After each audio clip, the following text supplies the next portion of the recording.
Quería empezar agradeciendo la invitación para estar hoy aquí y muy especialmente agradeceros a todas y a todos pues que hayáis encontrado ese hueco en la agenda para pensar y compartir ideas tan importantes como qué es un desarrollo sostenible, ¿no? Si podemos empezar con la presentación.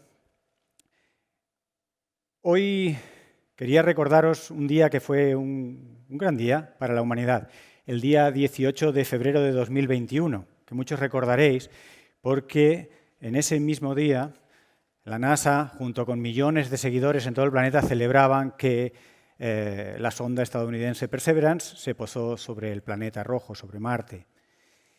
Indudablemente estábamos ante un logro tecnológico que nos dejaba, incluso a los que lo podíamos haber seguido con cierto detalle, boquiabiertos y, como digo, un motivo de celebración. Ayer mismo fue otro gran día.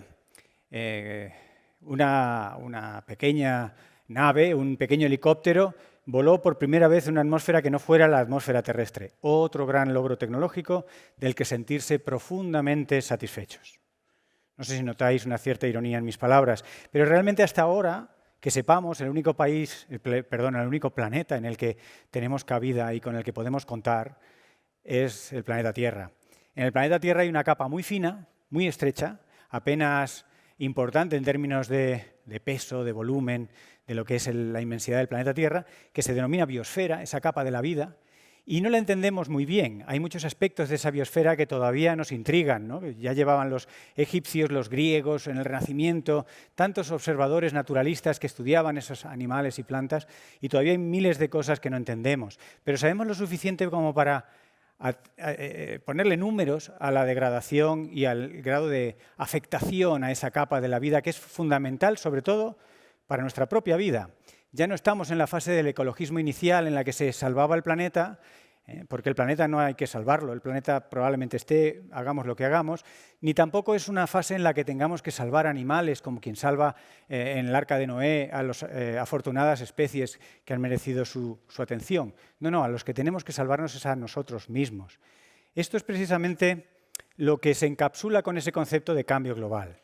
Es toda una serie de cambios en el medio ambiente que tienen una huella más o menos trazable en las actividades humanas. El cambio climático es una de ellas, pero la pérdida de biodiversidad es incluso más alarmante. Ahora en la presentación han dado algunas cifras de cómo alteramos el planeta. Fijaros que como subtítulo y como un poco el objetivo de mi presentación hoy, hablo del diagnóstico, que es lo más fácil para hacer para un científico como yo, ¿no? El diagnosticar, cuantificar y describir. Bien, pero sí me gustaría que entre todos sentáramos un poco las bases para un cambio de muchas cosas, empezando por un cambio de narrativa para poder pasar a la acción. Vamos a poner el marco en ese diagnóstico, ¿no? Por ejemplo, un trabajo que se publicó a finales del año pasado por Ella Cham y colaboradores en la revista Nature, hablaba de la antropomasa, es decir, la masa de cosas generadas por el ser humano, que podían ser obras de arte, pero que mayoritariamente son construcciones e infraestructuras de todo tipo. Bien, pues ya supera la antropomasa a la biomasa, cuestionando el mismo concepto de la biosfera. Por poner algunos números, los plásticos con sus 8 gigatoneladas ya son más del doble que el peso total de todos los animales en la Tierra, o los edificios e infraestructuras con sus 1.100 gigatoneladas son muy superiores a los árboles y arbustos de todo el planeta. Esto es este desbalance entre lo que hemos generado y lo que está vivo. Y curiosamente lo que revela este trabajo, y por lo que es muy interesante, es que marcan con un cierto rango temporal, que fue en el año 2020, recientemente, donde se cruzó esa línea verde que representa la masa de lo vivo, con ese crecimiento exponencial de productos artificiales generados por el ser humano, metales, plásticos, ladrillos, grava, etc. También sabemos, y sufrimos todavía en la actualidad, que algo muy pequeño, extraordinariamente pequeño y extraordinariamente simple, apenas una secuencia de aminoácidos envueltos y con una pequeña proteína endiablada, nos provocó a la humanidad que 3.000 millones de personas estuvieran durante algunos meses confinados en sus hogares. Algo salió mal, algo salió claramente mal. Pandemias ha habido de toda la vida, como dice aquel, y especialmente desde el Neolítico. En los últimos 11.000 años, desde que nos hemos rodeado de animales, hemos compartido con ellos las infecciones, y si no, que se lo digan a los 25 millones de mexicanos que murieron al entrar en contacto con europeos que sí habían estado en contacto con animales de forma intensiva. La domesticación trajo pandemias, trajo zoonosis, enfermedades de origen animal que se pasan a la especie humana, pero aprendimos a convivir con ella, con algo de tecnología, con mucho de biología y de evolución y de inmunología y de bioquímica, ¿no? Bien, las pandemias han existido siempre, pero lo que sabemos, y las Naciones Unidas llevaban años avisando, era que la frecuencia y digamos, las dimensiones de estas epidemias, de estas infecciones, estaban aumentando, hasta el punto de ser el 70% de las enfermedades emergentes. El 70% de las nuevas enfermedades son enfermedades zoonóticas y creciendo. ¿Qué ocurrió? Podríamos hablar largo y tendido, pero entiendo que en la audiencia hay muchas sensibilidades y he procurado traer piezas que pudieran interesar a todos y cada uno de vosotros y vosotras. La biodiversidad no cumplió su papel, por ejemplo. De la biodiversidad no nos acordamos como ocurre con Santa Bárbara más que cuando truena. La biodiversidad es una cosa simpática, anecdótica para mucha gente, que lo ve en las tardes de los sábados y los domingos en los documentales de National Geographic, y nunca se le ocurriría pensar que es precisamente la biodiversidad la que es un filtro eficaz que reduce los riesgos de una zoonosis. Nunca se nos ocurrió, incluso a muchos de nosotros, pensarlo, hasta marzo del año pasado que empezamos a revisar la bibliografía y dijimos, caray, ¿la COVID? Si la COVID la podíamos haber evitado. ¿Cómo se evita o cómo se reducen los riesgos de una zoonosis? Manteniendo una naturaleza sana. Una naturaleza rica en especies, que establece al menos 3 tipos de mecanismos que están aquí simplificados, obviamente, 3 mecanismos por los cuales no erradica completamente el riesgo de una zoonosis, pero los baja a niveles de los que había durante la historia evolutiva o historia conocida de la especie humana. Mediante el control poblacional que se establece en un ecosistema donde hay predadores y presas, animales grandes y pequeños, las especies que pueden hospedar esas bacterias o esos virus perjudiciales para nosotros quedan controladas, reguladas por todas esas interacciones de predador-presa o de simple competencia o coexistencia o simbiosis. Unas especies se necesitan a otras y en un ecosistema que funcione y tenga las especies que normalmente tiene, se establece un primer control poblacional de la especie portadora de patógenos peligrosos para la especie humana. Segundo mecanismo es más fino, es una biodiversidad de grano más fino y tiene que ver cuando coexisten especies parecidas, por ejemplo, especies de aves o especies de roedores. No es lo mismo que haya 7 especies de aves que haya 25 especies de aves. Y eso, por ejemplo, se puede ver con la enfermedad del virus del Nilo Occidental, que en agosto del año pasado, recordaréis, que entró en el Valle del Guadalquivir y que ya estábamos preocupados y en plena COVID-19 como para que viniera otro virus, otro problema. En este caso había un vector, os recordaréis que se aplicaban unas fumigaciones para controlar los mosquitos. Bien, pues el mosquito era el vector, en el caso de la COVID es una enfermedad directa, como sabemos. ¿Qué ocurre? Que cuando hay muchas aves, comparten, en este caso del ejemplo que os pongo y podría aplicarse a muchos otros, comparten al patógeno. Al compartir el patógeno y no ser todas las especies exactamente iguales, se establecen cortafuegos, se establecen pequeñas barreras y el efecto neto a nivel ecológico, ecosistémico, es que se diluye la carga vírica o la cantidad total del patógeno en una determinada región, reduciendo una vez más los riesgos. No se reducen a 0, pero se reducen mucho. Así que tener 700 pájaros, pero pertenecientes a 25 especies y no a 3, pues es muy saludable para la especie humana y hay un montón de bibliografía que lo revela para esa y para otras muchas zoonosis. Y el nivel más fino de biodiversidad, que es la diversidad genética dentro de una especie, lo vamos a entender enseguida sin más que repasar qué ocurre con la COVID-19. No hay 2 personas que la sufran de la misma manera. Hay personas asintomáticas y personas que fallecen. Probablemente una buena parte de eso se explica por la edad, por el estado de salud, pero una parte importante también es precisamente debido a la diversidad genética. Esa diversidad genética es el grano más fino de biodiversidad y también es un recurso muy valioso que en muchos ecosistemas estamos perdiendo. Así que cuando veamos una pandemia como esta, esperemos que no veamos muchas más, pero probabilísticamente hablando vendrán más y tenemos una lista de posibles candidatos de virus esperando turno y lo que es más trágico, quizá no esperen y puedan venir de 2 en 2 las pandemias, por si queremos ponernos un poco apocalípticos. Pero las pandemias son el resultado de muchos factores. No se deben nunca a un único factor, rara vez es un único factor, como casi todo en ecología. La deforestación, pero también el tráfico ilegal de especies, el entrar en contacto con especies nuevas con las que no había historia evolutiva previa, nuestro sistema inmune no tenía conocimiento de esa conformación de un patógeno. Todo esto es un cóctel ambiental, que es precisamente lo que conocemos como cambio global, que acrecenta muchísimo los riesgos para nuestra propia especie. Y esto nos lleva de lleno al concepto de crisis ambiental, que es muy intuitivo y que no merece mayor detenimiento. Simplemente voy a profundizar un poco en los diagnósticos de esta crisis ambiental. La primera causa de su complejidad, porque creo que todos podemos entender que es muy compleja la crisis ambiental, tiene muchas derivaciones y muchas implicaciones, algunas las ilustraré hoy, es que hay muchos actores y muchos procesos. Los actores son, pues, básicamente las especies, hay muchas especies ahí fuera. Empecemos por nuestra nariz, el primer gran ecosistema, ¿no?, de interfase entre el ser humano y el ambiente. La nariz tiene centenares de patógenos, no patógenos, microorganismos, virus que no sabemos ni qué pintan en nuestra nariz.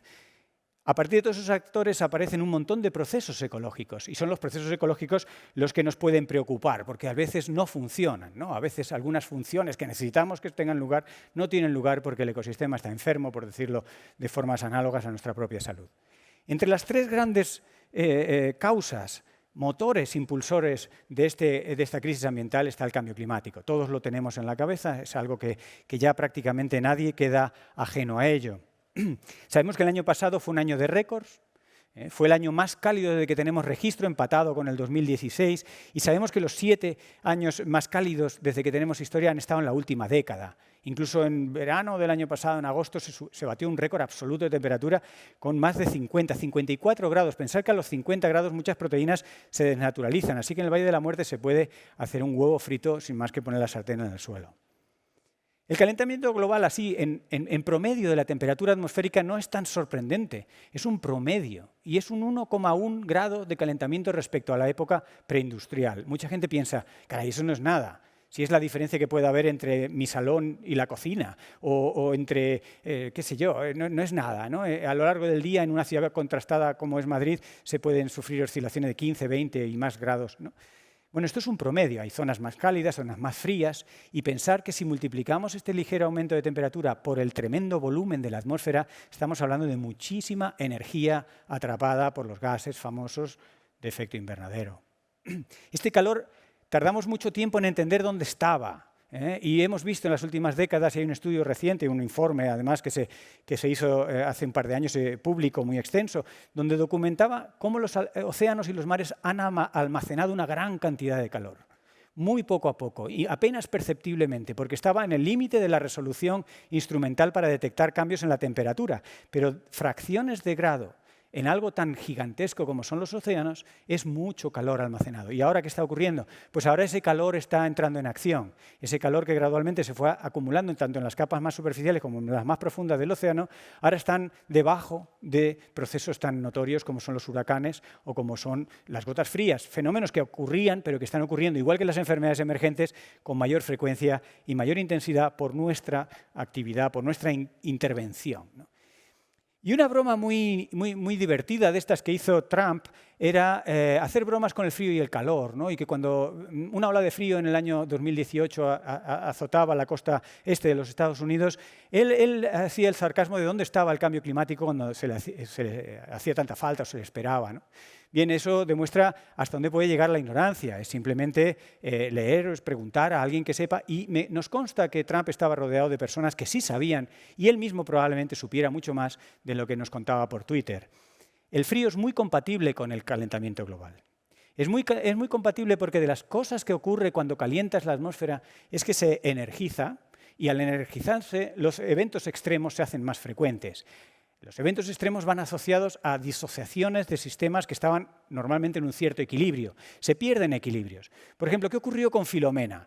Todavía no está completamente resuelto, igual que no está completamente resuelto qué ha ocurrido con el COVID-19. La ciencia va poco a poco. Sabemos lo suficiente para hoy poderlo resumir, ¿no? Pero hay piezas que todavía no están muy claras. El 5 de febrero hubo un calentamiento súbito de las capas altas de la estratosfera. Hablamos de la estratosfera, nosotros vivimos en la troposfera. Es decir, algo que ocurrió del orden de 30 a 40.000 metros por encima del nivel del mar y a 7.000 kilómetros de Madrid acabó afectando a Madrid. Eso es cambio global. El calentamiento súbito supuso que en lugar de estar a 70 bajo cero, estaba solamente a 20 bajo cero. Ese calentamiento en capas muy altas de la atmósfera, en la estratosfera, se sabe que afectan al vórtice polar. Y un vórtice polar afectado por ese tipo de calentamientos muchas veces se disocia, como se ve en la imagen, y al disociarse ya no ofrece ninguna barrera para masas grandes de aire frío que puedan llegar pues, ni más ni menos que a la península ibérica. Pero fijaros, mientras en la península ibérica teníamos 5 bajo cero, mínimos absolutos, teníamos esa nieve que duró tanto tiempo porque hizo muchos días seguidos mucho frío, en el este de la cuenca mediterránea, en Grecia, en Turquía, se estaban bañando con un mar en el que la atmósfera al menos estaba a 24 grados. Esa variabilidad es precisamente una de las huellas de identidad del cambio climático. Nos pueden preocupar, y vamos sabiendo por los telediarios, los documentales, los impactos, que son muchos, porque el clima nos afecta a muchas cosas, no solo a la hora de decidir si cogemos o no un paraguas, ¿no? Las sequías, el riesgo, la intensidad, la duración, el momento del año en el que ocurre una sequía, la ventana en la que puede darse un incendio, la magnitud de estos incendios, la subida del nivel del mar, con todas las implicaciones que eso tiene. Y finalmente, o antes, si queréis ponerlo en primer lugar, los efectos sobre nuestra propia salud. El cambio climático mata directamente. Se calcula que el año pasado murieron 250.000 de personas directamente por el cambio climático. Por ponerlo en contexto, si recordáis, el año pasado por la COVID murió aproximadamente 1.300.000 personas. Es decir, la sexta parte de las personas que murieron por COVID murieron directamente por el cambio climático. Cuando metemos las personas que de forma indirecta murieron por el cambio climático, que podrían estar reflejadas en este gráfico que ahora contaré un poquito más, de todas las múltiples formas en las que el cambio climático indirectamente nos puede matar, vamos a decenas de millones de personas que mueren anualmente por el cambio climático. Así que la gente que hace bromas con el cambio climático igual debería pensarlo 2 veces, porque pueden ser un poco macabras. ¿Por qué el cambio climático puede matar de tantas formas o afectar a nuestra salud de tantas maneras? Bien, fijaros, el clima severo, el clima extremo, a nadie le va a sorprender que provoque muertes directas, pero a través de la contaminación del aire, que ahora mencionaremos, pues afecta a nuestro sistema respiratorio, a asmas, alergias. También afecta a la disponibilidad de agua. Por tanto, todo el tipo de enfermedades de diarreas, cóleras, etcétera, malnutriciones, disponibilidad de alimento. Prácticamente no hay área de la salud. Pensemos también en los migrantes climáticos, ¿no? Más de la mitad de los movimientos de los millones de personas que cada año se mueven en el planeta son debidos a causas climáticas, que el clima en su sitio de origen les echa. Y pensemos que muchos de los migrantes climáticos tienen lugar en Europa. No son africanos que vienen a Europa con todos los conflictos, las discusiones y las peleas. Son europeos que se tienen que mover dentro de Europa. Son españoles que se mueven dentro de España, porque el cambio climático no conoce fronteras. Todo esto nos lleva al concepto ya bastante desarrollado de salud planetaria, que no es la salud del planeta en sí, en sentido estricto. Puede parecer un término muy cosmogónico, pero en realidad parte de un hecho que para los ecólogos no es ninguna sorpresa, de que las saludes, por hablarlo así, de los distintos componentes de la biosfera están estrechamente relacionadas. No se puede hablar de una salud de nuestra nariz sin entender la salud de los organismos de nuestra nariz, pero tampoco sin la salud del aire que entra por nuestra nariz. Y a partir de ahí podríamos seguir poniendo muchos ejemplos. Cuando analizamos de qué morimos, que sería el estado de salud más calamitoso que podamos tener, pues vemos las 3 enfermedades clásicas que todos sospechamos, como el cáncer, las enfermedades cardiorrespiratorias o cardiovasculares, etcétera, ¿no? Como las causantes, como veis, de 18 o de 9 o de 4 millones de muertes todos los años. El coronavirus estaría como por la mitad de la tabla. Fijaros que en mitad de la tabla está el suicidio o la malaria. Lo digo para que pongamos en contexto las cifras de la pandemia que tanto nos preocupa. Y mi punto hoy, uno de mis puntos, es que la mayoría de estas causas están estrechamente relacionadas con el estado de conservación, la biodiversidad, la salud en sentido amplio de los ecosistemas. Fijaros, la contaminación atmosférica en sí mismo es el 4º riesgo más importante de defunciones en el mundo. Causa, solamente la contaminación, el 12% de las muertes totales. Precisamente por lo que se decía en la introducción, de cada vez más gente vive en ciudades. Y como no podía ser de otra manera, la COVID-19 interacciona con esta contaminación. De hecho, algunos estudios que salieron muy al principio del confinamiento del año pasado mostraban cómo el haber estado respirando unos meses antes de la COVID durante 2 o 3 meses antes de la COVID, una atmósfera ligeramente más contaminada, con apenas un poquito más. Y por un poquito más, en este estudio se habla de 1 microgramo por metro cúbico de estas partículas finas de 2,5 micras de diámetro aerodinámico. Haber estado respirando durante unos meses solamente 1 microgramo más por metro cúbico aumentaba un 15% el riesgo de que muriéramos en caso de contraer la COVID. La COVID además se fue sabiendo a lo largo del desarrollo de la pandemia que contribuía la contaminación a expandir esta pandemia. Hay parámetros demográficos de contagio, por ejemplo, un parámetro que se denomina R, que es el número de personas que una persona con la enfermedad puede infectar. Este parámetro de contagio aumenta rápidamente con, una vez más, esas partículas endiabladas, pequeñas, peligrosas, que entran directamente en nuestro cerebro a través del bulbo olfativo y que causan todo tipo de trastornos, ¿no? Y hay más interacciones. Los procesos de degradación ambiental son complicados porque ocurren a la vez, actúan sobre muchos actores, uno de ellos el ser humano, pero sobre muchos actores, y además interaccionan entre sí todos estos procesos que estamos mencionando. El cambio climático también altera el riesgo de infecciones. En una revisión reciente se muestra cómo desde los parásitos tipo gusanos hasta virus, bacterias, protistas, hongos, una gran revisión de muchas formas de vida que digamos que son perjudiciales, que causan enfermedades en el ser humano, demostraron que tienen mayor amplitud térmica que nosotros, que los hospedadores habituales. ¿Qué quiere decir? Que en un escenario de calentamiento les va a ir mejor a estos organismos parásitos o patógenos que a nosotros como hospedadores. Con lo cual ese equilibrio evolutivo que hemos hablado, que es una de las maravillas de la ciencia, pero también una maravilla natural que ha permitido la coexistencia, ¿no? Pues se desequilibra en este caso en favor del patógeno. También en un trabajo muy sugerente de principios de este año, se sugiere una posible conexión del cambio climático con el origen de la COVID-19. El trabajo no lo demuestra, pero sugiere que en ese sudeste asiático, donde surgió el SARS-CoV-1 y el SARS-CoV-2, ¿no? El de la COVID-19 y otros coronavirus muy peligrosos, que están hospedados en murciélagos, que el murciélago como animal colonial tiene una gran propensión a enfermedades infecciosas, con las cuales su propio sistema inmune lidia bastante bien, no tan bien el nuestro, pues porque no hemos tenido tantos millones de años, hemos tenido algunos miles, hemos hablado del Neolítico, ¿verdad? Bueno, pues desde el Neolítico nuestro sistema inmune y nuestro organismo está acostumbrado a enfermedades de este tipo. Sin embargo, los murciélagos llevan millones de años, nos llevan mucha delantera en convivir, ¿con qué? Con una de las derivadas de vivir juntos, hacinados, el contagio. Bien, pues el que en el sudeste asiático el cambio climático haya cambiado significativamente en los últimos 30 años la vegetación y los ecosistemas ha favorecido que del orden de 40 nuevas especies de murciélagos hayan podido ocupar este sudeste asiático y por tanto las probabilidades, hablamos siempre de probabilidades, porque todavía todos los mecanismos no los conocemos, las probabilidades de que el cambio climático haya favorecido que el origen de este coronavirus en ese sudeste asiático son importantes. Este estudio merece otro tipo de análisis más mecanístico, ¿no? Así que volvemos a la crisis ambiental y en realidad tenemos que reflexionar en que la crisis ambiental es la madre de todas las crisis. Podría haber sido el título de la presentación, la madre de todas las crisis, porque realmente toma manifestaciones de muchas formas. Toma formas sanitarias, la crisis del coronavirus, toma formas económicas, 2008, ahora.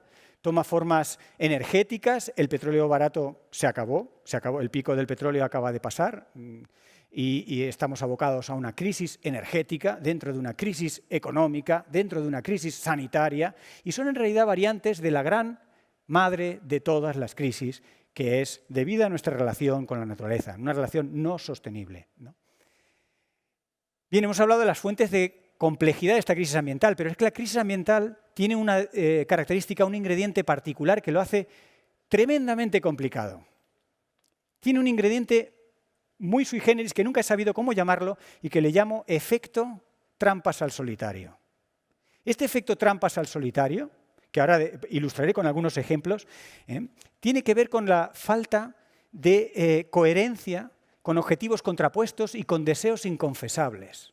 ¿Qué quiere decir? Pues que queremos conservar y desarrollarnos, viajar pero no emitir CO2.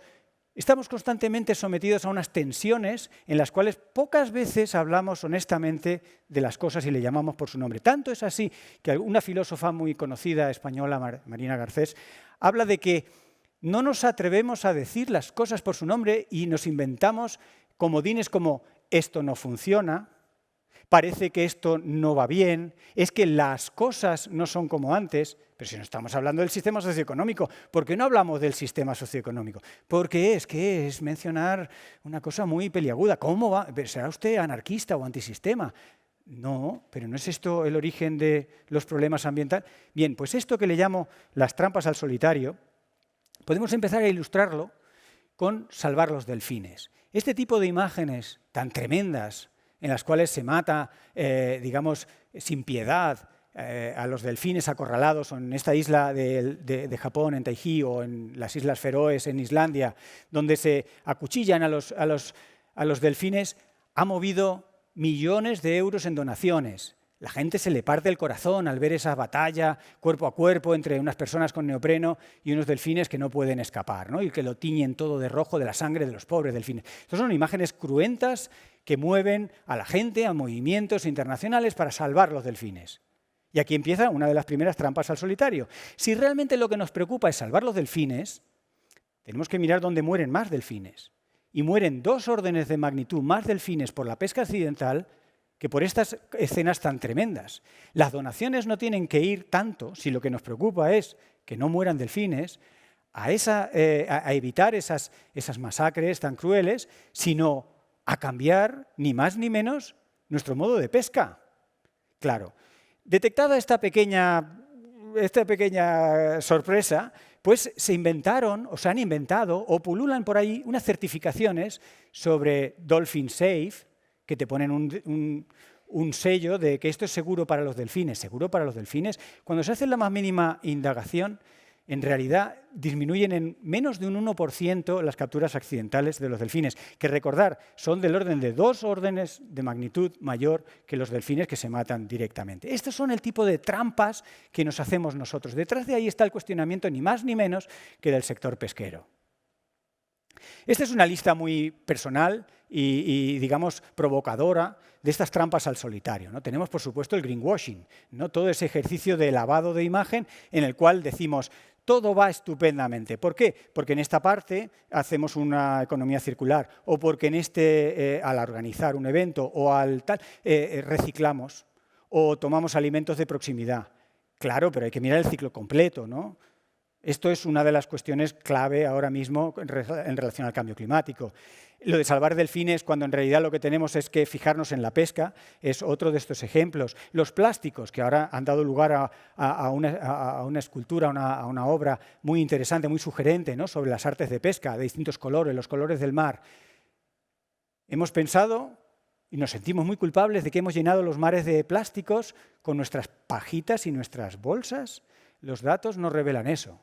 Más de la mitad de los plásticos en el mar son precisamente las artes de pesca. Una vez más, no estamos mirando al origen del problema, porque el origen del problema es la pesca. ¿Y quién se quiere meter con la fuente de alimentación de 800 millones de personas directas, pero quién de nosotros no come pescado y nos gusta el pescado? ¿Cómo vamos a hablar de cambiar profundamente la pesca? Y en un país como España, con tanta costa y tanta importancia de la pesca, no, mejor no hablamos de la pesca. Vamos a hablar de delfines, vamos a hablar de pajitas y de bolsas reciclables del Carrefour. Otras cuestiones interesantes es la financiación de la destrucción ambiental. Muchas entidades financieras no quieren saber de dónde va su dinero, y su dinero se invierte directamente en la destrucción de la capa de ozono en su momento, en la destrucción de la biosfera, en la emisión de gases con efecto invernadero. ¿Por qué no se habla de eso? ¿Por qué las entidades bancarias no tienen un registro contable de dónde van sus euros? Se sabe que las 50 entidades, hay un informe muy interesante, el Bank Rolling Extinction Report, que muestra cómo las 50 entidades bancarias más grandes del mundo, entre las cuales están 7 o 8 bancos españoles, que podéis imaginar cuáles son, pues son responsables de prácticamente la tercera parte de los proyectos que emiten, que destruyen. Y no, ellos no son responsables, ellos no saben, la auditoría es un poco... Solo un 3% en promedio de las inversiones tiene una trazabilidad para saber si finalmente contribuían o no o a la conservación o a la destrucción del medio ambiente. Y podríamos seguir poniendo muchas cosas. Europa, por ejemplo, especialmente esquizofrénica, un continente entero dedicado a ser el ejemplo verde del planeta, donde en el mismo despacho se está negociando la política agraria comunitaria y el Green Deal, en el mismo despacho o en el despacho de al lado. Y el Green Deal, el Pacto Verde Europeo y la política agraria europea no tienen nada que ver. Son el yin y el yang. La política agraria comunitaria no conserva la biodiversidad y desde luego no converge con el Acuerdo de París. Y sin embargo en el Green Deal sí.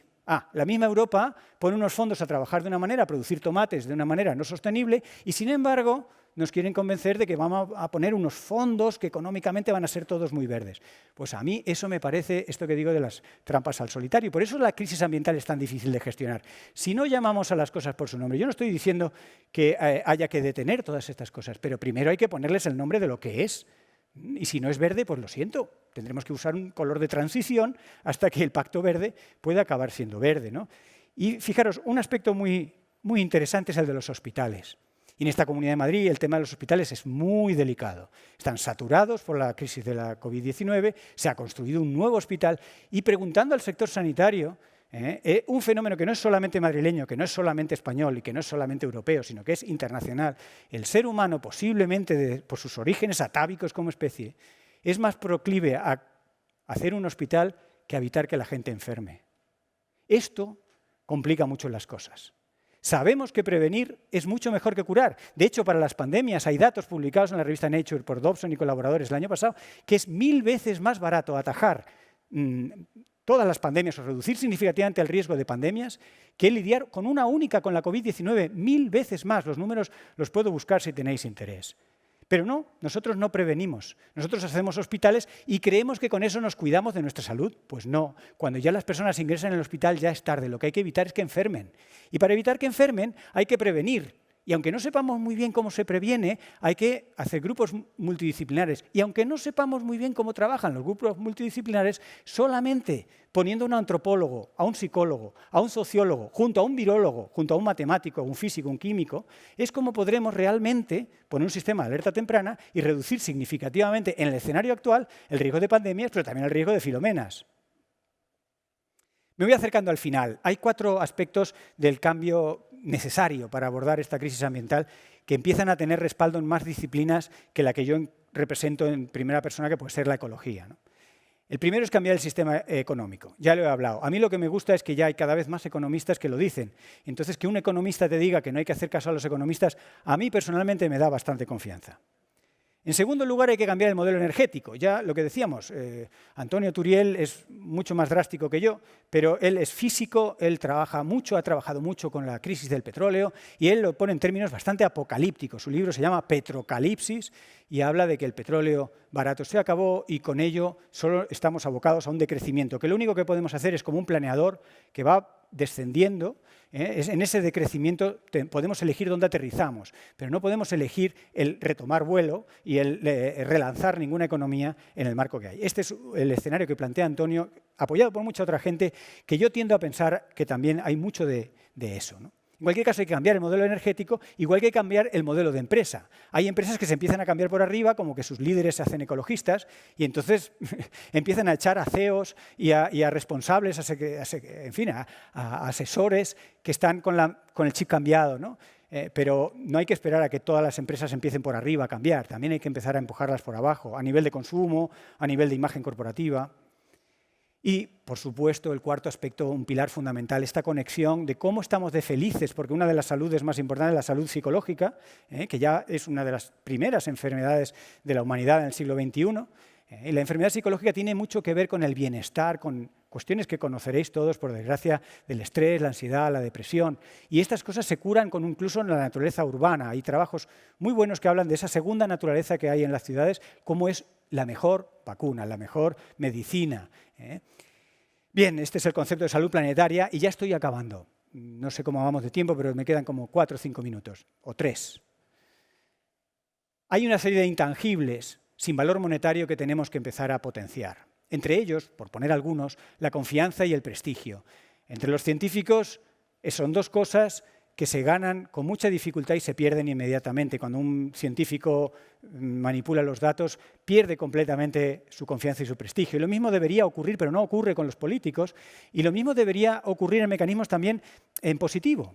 en recuperar la confianza. Estamos en una crisis de confianza. Nadie confía en nadie. No confiamos en las instituciones, no nos creemos la política, no nos creemos las grandes maneras de funcionar, la democracia, la Constitución. No hay confianza en el vecino, no confiamos en casi nadie. Y esto a la larga no va bien. Hemos subestimado la complejidad de este problema global. La hemos subestimado. Hemos empezado con Cumbres de la Tierra en el año 92, que recordaréis la Cumbre de la Tierra en Río, y a partir de entonces nos hemos cargado de palabras estupendas, de grandes mensajes de esperanza, y la verdad es que hemos avanzado muy poco. Hay más decepción que éxito. La humanidad, creo yo, que no está biológicamente preparada para lo global. No lo está. Nuestro cerebro de primate no es capaz de gestionar muchas interacciones. Toda esa complejidad, todos esos actores que os he mencionado simplemente como un ejemplo, nuestro cerebro afectivo e intelectual, nuestra capacidad cognitiva, pero nuestra capacidad, digamos, de relación, no es capaz de gestionarla. Entonces hay que reescalar todo esto. La humanidad además aborrece esa complejidad. Ya está eso de no te compliques la vida. Bien, nos la complicamos los científicos estudiándola porque es nuestro objeto y nos encanta, pero colectivamente aborrecemos porque no podemos gestionar toda esa complejidad. Entonces hay que cambiar la narrativa. Y aquí es donde entra MadBlue y entráis muchos de vosotros, o todos si queréis. Hay que hablar de las cosas, primero por su nombre y segundo con el tinte de apocalipsis justo, sin pasarse, pero sin negar la realidad, ¿no? Porque, por ejemplo, con el cambio climático se ha abusado mucho de la narrativa del miedo. Los escenarios de ¡oh cielos, qué horror!, que están basados en predicciones de trayectorias climáticas probables si seguimos emitiendo, esos escenarios llevan al bloqueo de muchas personas, llevan a esa ecoansiedad, ecodepresión, a unas nuevas formas que vienen a sumarse a las formas ya más conocidas de trastornos psicológicos generados precisamente por problemas ambientales de un calado que al individuo lo dejan miniaturizado. Además, las personas no son capaces de tomar decisiones libres, maduras y responsables en estado de miedo, con lo cual el miedo hay que usarlo también con mucha prudencia. Y fijaros, un ejercicio muy reciente es hasta la misma figura que os ponía antes de las causas de mortandad, ¿no? Pues para ponerlo en perspectiva, un trabajo de la revista The Lancet, una de las mejores revistas de medicina, lo hablaba en positivo y decía, el Acuerdo de París, alcanzar el Acuerdo de París salvará muchas vidas, y calculaba y te da los datos, las muertes que se podrían ahorrar para el 2040 por cambios debidos a la dieta. Del orden de 6,4 millones de personas no morirían, y este es el mensaje con una narrativa diferente, si se converge con París, por la dieta, o 2,1 millón de cambios en la movilidad favorecerían, o sea, 2,1 millones de personas dejarían de morir por cambios en la movilidad y así. Hay una narrativa muy interesante y en Madrid tenemos el caso de Madrid Central, con todo lo polémico que ha sido, con todo lo incómodo que puede ser transitar por un Madrid Central. Madrid Central le salva la vida a 500 madrileños cada año. Es el equivalente a ahorrarnos un accidente mortal de un Boeing 747. Eso es verlo de otra manera, ¿no? Así que bueno, con esto voy terminando. Me parece muy sugerente, pero también muy necesaria, una alianza entre distintas expresiones del conocimiento y de las emociones, ¿no? El arte, la cultura, la innovación, el diseño que antes nos comentaban, acoplado a la ciencia. Yo como científico creo que la ciencia no tiene la solución. Puede formar parte de la solución y el método científico y la manera crítica de analizar la realidad puede ser muy útil para enfrentarnos a problemas complejos. Pero creo que estamos ante una cuestión de dimensiones grandes y como esta obra en una plaza conocida en el centro de Berlín de Isaac Cordal, de políticos debatiendo sobre el cambio climático. Cuando he circulado esta fotografía, que es una obra de arte, pues muchas personas ajenas al mundo del cambio climático y de la conciencia ambiental sonreían comprendiendo que esa vía pues igual no ha sido muy fértil en los últimos 30 años. Esa simple imagen de esos políticos ahogándose mientras hablan del calentamiento o de la subida del nivel del mar, pues vale más que 1000 palabras. Y eso puede ser otra de las múltiples narrativas que necesitamos sumar para la crisis ambiental. Muchas gracias.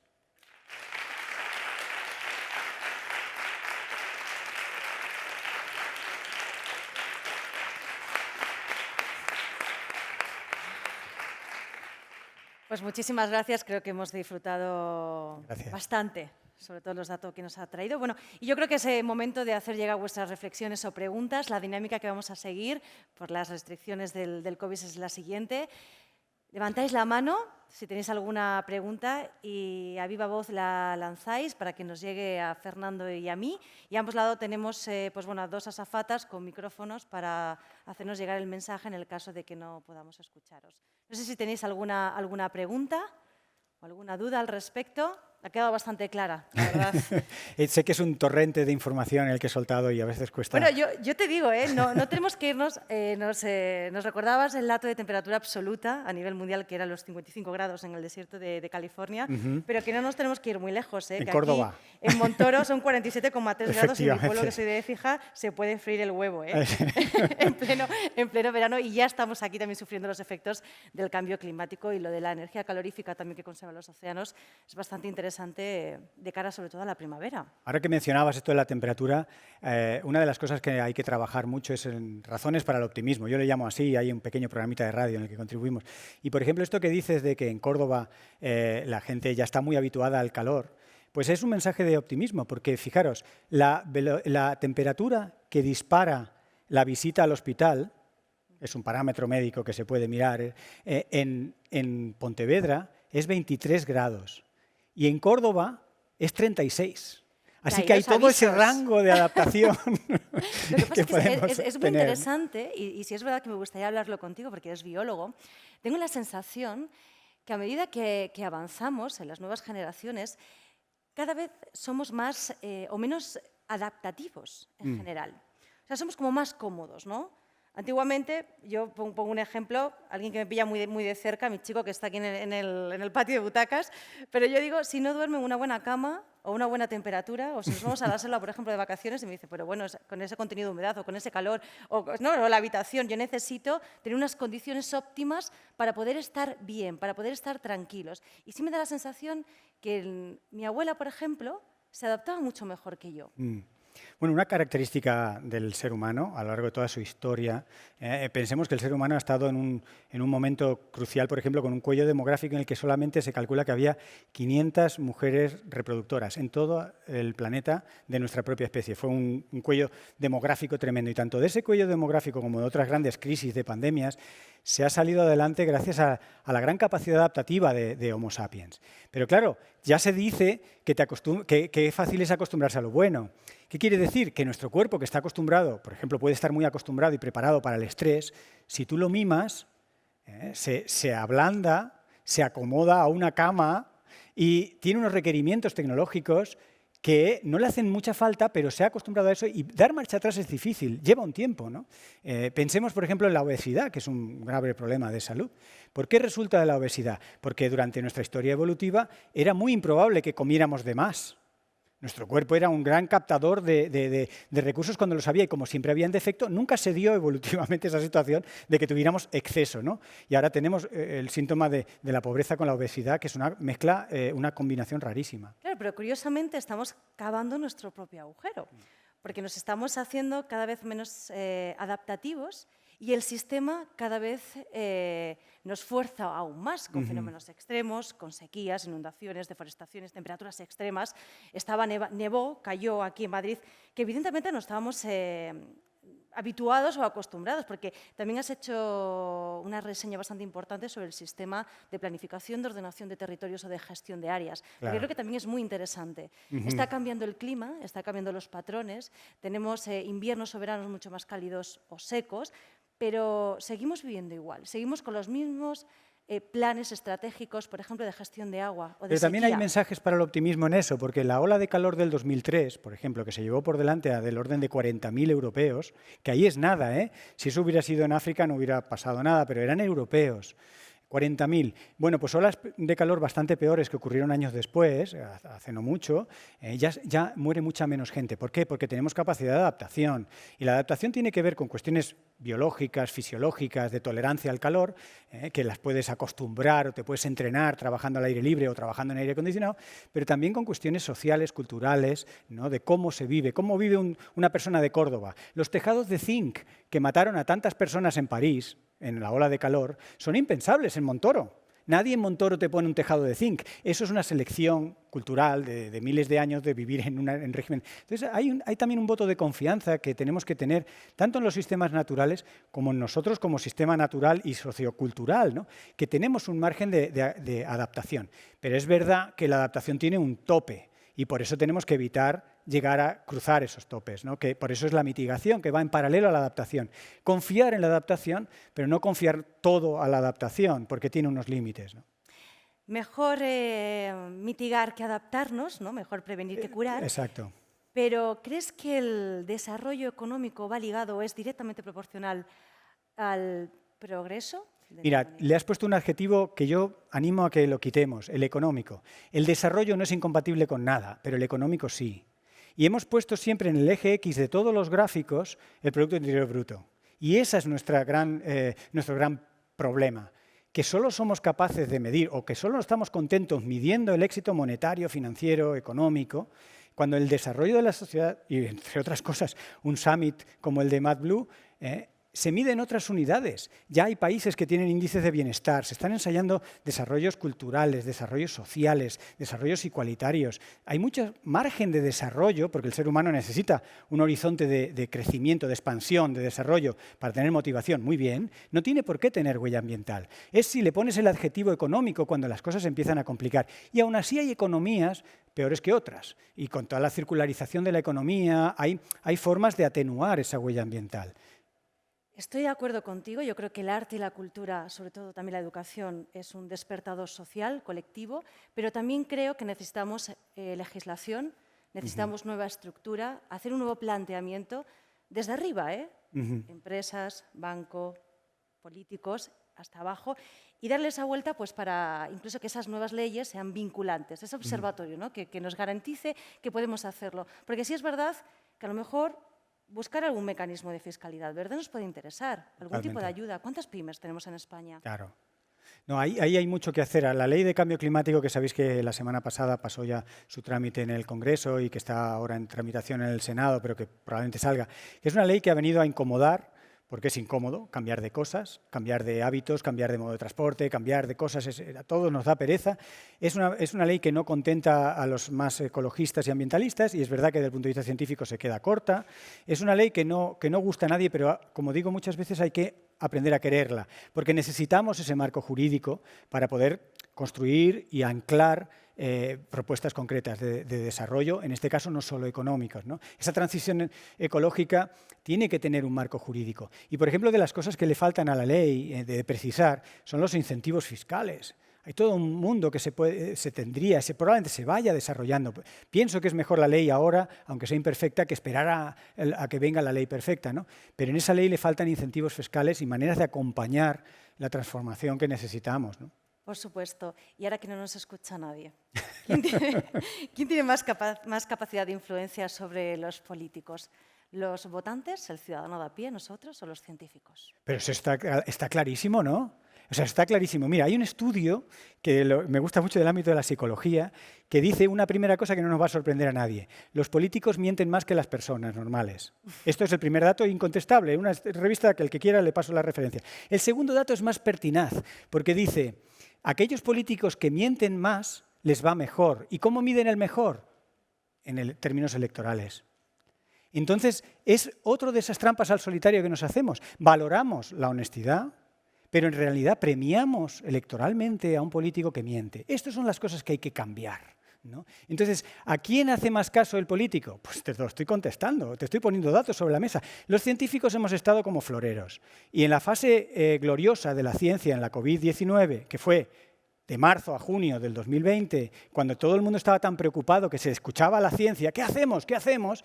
Pues entonces se escuchaba realmente desde los gobiernos, no solo de España, sino de todos los países, se escuchaba la ciencia. En junio salimos de casa desconfinados y descontrolados. La ciencia seguía diciendo X y se le hacía caso o no al científico que dijera lo que dijera. Entonces, esa función de comodín de la ciencia la escucho cuando dice lo que me viene bien con fines electorales. Contesta tu pregunta, ¿de quién tiene más influencia? Pues los políticos les gusta vestirse de asesores científicos, pero realmente lo que están percibiendo es lo que tiene una traducción directa en votos. Y esto es una trampa que no solo se hacen ellos, nos hacemos todos. Porque cuando sale un político que toma medidas que no nos gustan, lo hemos elegido nosotros. O bien elegimos a otro, o bien cambiamos las formas en las que elegimos. Estas son las trampas al solitario que creo que nuestra sociedad, pero que en el fondo es un reflejo de haber crecido muy rápidamente, de ser 7.700 millones de personas, sin haber tenido generaciones para asimilar ese desafío demográfico. No nos podemos poner de acuerdo. Si no se pueden poner de acuerdo las personas de un bloque de edificios, biológicamente, o sea, nos cuesta armonizar los pensamientos de más de media docena de personas. Podemos llegar a 160, pero los más talentosos a 180. Y vamos a por países, a coordinar países enteros, autonomías de 6 millones, 7 millones. No hemos tenido tiempo para madurar, para encajar esa realidad en la que estamos generando unos problemas que requieren soluciones globales para las cuales nuestro cerebro y nuestra sociabilidad, la primera sociabilidad que nos sale, no está preparada. Yo creo que hay que dar tiempo, y por eso lo de ganar tiempo es tan importante. Ganar tiempo en esto de la crisis ambiental nos permite desarrollar nuevas tecnologías, nos permite madurar socialmente. Muchas veces pensamos que se está larvando un cambio social que todavía no se manifiesta en nada, pero el hecho de que hoy estemos aquí, estamos pensando y no se nota en nada, pero ya hemos cambiado un poquito. Y estos poquitos, si damos tiempo, si ganamos ese tiempo, si el cambio climático no va tan rápido, la degradación ambiental no va tan rápido, las pandemias no se suceden tan rápidamente una detrás de otra, pues al final es un tiempo que ganamos para hacer un cambio de consenso, un cambio entendido, un cambio acompañado de muchas cosas, que no deje a nadie atrás. Esto de los desarrollos sostenibles, que suena muy bonito, de no dejar a nadie atrás. Lo de no dejar a nadie atrás no es solo por cuestiones religiosas o éticas o espirituales, que podría ser también. Es por cuestiones puramente funcionales. La velocidad la marcará el que vaya más despacio. En un tema de contagios, como pueda ser la COVID, pues lo estamos viendo. Si los países africanos no vacunan, de poco nos sirve que los europeos estemos todos vacunaditos en un mundo globalizado. Entonces, el no dejar a nadie atrás requiere tiempo, requiere acompasar los pasos de un país con los de otro, de una sociedad con las de otra. Y ganar tiempo es clave, que muchas veces se piensa que es una especie de moratoria ante lo insoslayable, ¿no? Bueno, hay una parte que quizás sea un poco insoslayable. Yo creo que hay otra parte que sí es soslayable si en ese tiempo que vamos ganando con la tecnología, los acuerdos, el ambientalismo bien enfocado, los movimientos juveniles, la conciencia social, etcétera, los cruces entre ciencia, arte, innovación, si todo esto va generando una sociedad más diferente, ¿no?, que enfoca los problemas de otra manera, yo creo que soslayaremos algunos, quizá no todos. Pues con esa idea nos quedamos con una visión mucho más integradora. Invitamos a todos a que se sienten, escuchen y dialoguen para buscar pues, bueno, ese desarrollo. Muchísimas gracias, Fernando. A vosotros. Vale.